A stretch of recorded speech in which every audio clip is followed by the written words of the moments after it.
Monterey Bay's largest energy storage facility is now operational. According to Ariana Jaza, it results from PG&E and Tesla's collaboration. With the addition of two energy storage plants to Moss Landing, Monterey Bay has become a global center for battery energy storage. PG&E declared on Monday that its Tesla Megapack battery is now operational and regarded as one of the world's biggest utility-owned lithium-ion battery storage systems. The goal of this system is to assist in integrating solar and other renewable energy sources into the grid. Utilizing renewable energy sources, the system stores energy for use when demand increases. That is the primary objective. With plans to expand in Shanghai and Lathrop, California, Tesla's Megapack venture, which focuses on large-scale battery energy storage, more than doubled its revenue in 2023. In the upcoming years, there are great expectations for continuous growth. A crucial question is raised by this. How big could Tesla's Megapack business become, and when might this peak happen? Let's investigate this by looking at the potential market size at each stage and Tesla's prospective market share as we examine the likely progression of battery energy storage adoption from now until 2050. However, before we get into the specifics, please remember to subscribe to Tesla Stock News and give this video a thumbs up. That being said, let's begin this video.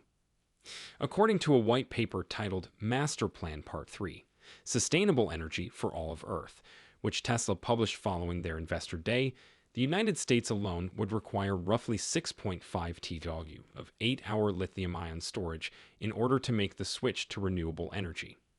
Although it does not forecast precise timings or likelihoods, this estimate offers a general idea of the possible maximum battery requirement. An 8-hour period seems to be used as a unit of measurement in the term 8-hour lithium-ion storage to represent the quantity of energy stored and released, which equals 811.5 GW of power for a total of 6.5 TW of energy.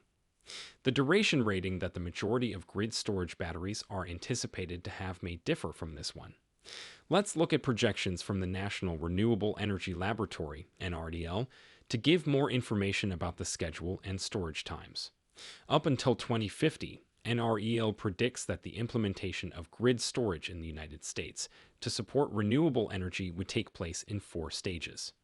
Storage times are anticipated to increase as these stages progress. The energy infrastructure's growing reliance on sporadic sources like wind and solar, which need large reserves to handle demand spikes or supply shortfalls, is the reason for the need for more widespread grid storage. Although they improve grid stability, longer storage durations provide financial difficulties.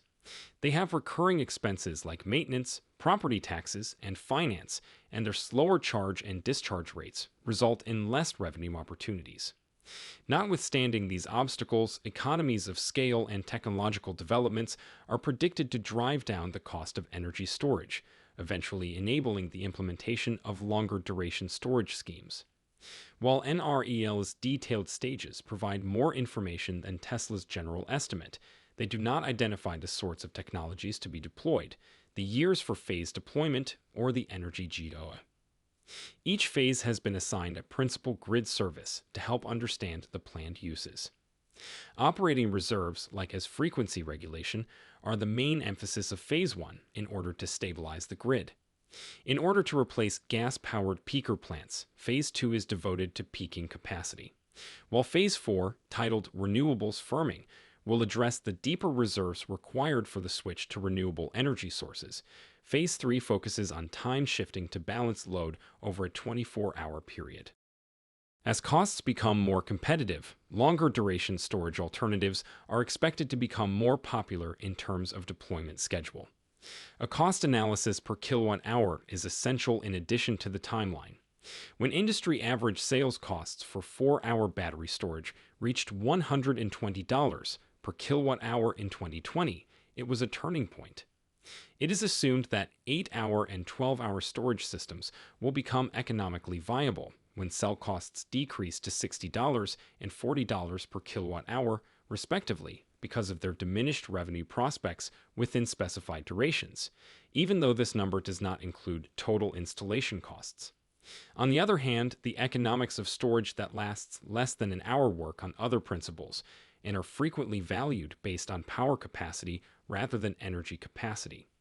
This corresponded to a sell price threshold of $480 per kilowatt hour for Phase 1's operational reserves, which was attained between 2013 and 2015. Phase 3 is anticipated to begin when lithium iron phosphate LFP battery cells in China drop to $60 per kilowatt hour in the upcoming year. Prices are predicted to fall to $40 per co-op by 2030, which could mark the start of Phase 4, while it is unclear if lithium-ion batteries will achieve this goal. An alternative solution to this problem could be sodium-ion batteries. As the energy sector transitions to renewable sources, these projections provide insights into the timing and overlap of phases and lay the groundwork for a 20-year window of storage implementation. This paradigm highlights the economic factors influencing this crucial transition, in addition to assisting in understanding when particular storage lengths may become feasible. Notably, NREL predicts that current pumped hydro facilities would account for the majority of 12-hour storage by 2050, with little increase anticipated after 2020. On the other hand, I predict that ion-based battery technologies will dominate the 12-hour storage market by 2040, propelling growth due to sharply lower prices. Phase 1 estimates are 64 GEO, Phase 2 and Phase 3 estimates are 320 GEO, and Phase 4 estimates are 106 GEO. The assumption behind these numbers is that battery costs will eventually drop, hastening the switch to renewable energy. This is a huge advance for people who truly understand cells. The ability to remove the tabs from cylindrical batteries greatly simplifies winding and coating and offers fantastic thermal and performance benefits. To put it another way, the cell must continuously halt where every tab is located while it is moving through the system. This implies that continuous motion creation is not possible. The rate of production is significantly slowed down if you have tabs because you have to continuously stop and then start, pause, and accelerate again. Occasionally, you lose some of the active area and make tab mistakes. From a production perspective, having tabs is a tremendous pain in the ass. When the corresponding durations are multiplied by these gigawatt capacities, the result is 5.18 TO, or 64 GW for Phase 1, 1.28 TW for Phase 2, 2.56 TW for Phase 3, and 1.28 TW for Phase 4. Adjustments are made to translate the energy storage values into their 8-hour equivalents in order to bring these numbers into line with Tesla's estimate of 6.5 TW for the United States. A battery with a 4-hour discharge duration, for instance, cycles twice as fast as one with an 8-hour rating, hence doubling its energy throughput. By using this reasoning, the 5.18 TOB becomes roughly 6.472 TOB, which is in close agreement with Tesla's estimate. Moving on to battery life, the projection considers how long batteries should last under various storage conditions. For 1-hour storage, the estimated service life is 10 years. For 12-hour storage, it is 30 years. These numbers are mostly based on educated estimations and considerations, such as Tesla's 20-year warranty for its megapacks, which recognizes that environmental influences and other things besides cycle life affect battery life. When the total energy is divided by the anticipated lifespan of the batteries, the necessary yearly production capacity to maintain this deployment is determined to be 6.4 GW for Phase 1, 64 GW for Phase 2, 102 GW for Phase 3, and 43 GW for Phase 4 in the United States alone.